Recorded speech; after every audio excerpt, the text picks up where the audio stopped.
சிரேஷ்ட ஊடகவியலாளர் லசந்த விக்ரமதுங்க கொலை செய்யப்பட்டு இன்றுடன் 4 வருடங்கள் பூர்த்தியாகின்றன.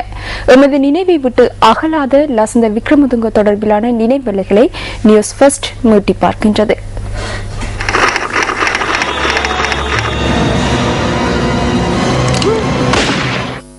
2009 ஆண்டு ஜனவரி மாதம் 8ஆம் தேதி சண்டே லீடர் பத்திரிகையின் பிரதம ஆசிரியர் லசந்த விக்ரமதுங்க தெஹிவெள அத்திட்டிய வீதியூடாக வழமை போன்று அலுவலகத்துக்கு சென்று கொண்டிருந்தார்.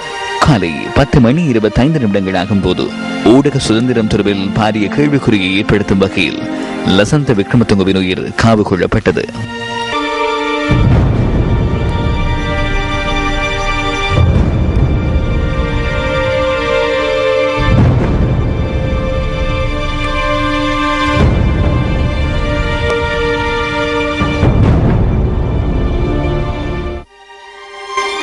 லசந்த விக்ரமதுங்கவை நினைவு கூறும் வகையில் பொருள மயானத்தில் இந்த ஞாபகார்த்த நிகழ்வு வந்து ஏற்பாடு செய்யப்பட்டிருந்தது.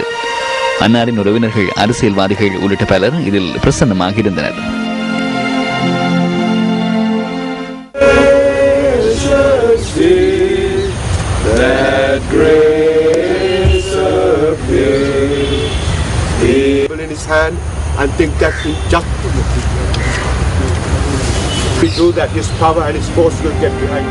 சிரேஷ்ட ஊடகவியலாளராகவும் அரசியல்வாதியாகவும் மனிதநேய செயற்பாட்டாளராகவும் விளங்கிய லசந்த விக்ரமதுங்க பல்வேறு திறமைகளை தன்னகத்தை கொண்டிருந்தார்.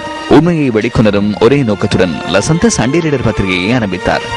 பேணி வாளை விட வலுவானது என்பதை உணர்த்தும் வகையில் குற்றவாளி சமூகத்தில் எந்த தனாதரத்தை சேர்ந்தவராக இருந்தாலும் அவர் தொடர்பில் தமது பத்திரிகையூடாக தகவல்களை அம்பலப்படுத்துவதற்கு லசந்த விக்ரமதுங்க ஒருபோதும் பின்வாங்கியதில்லை.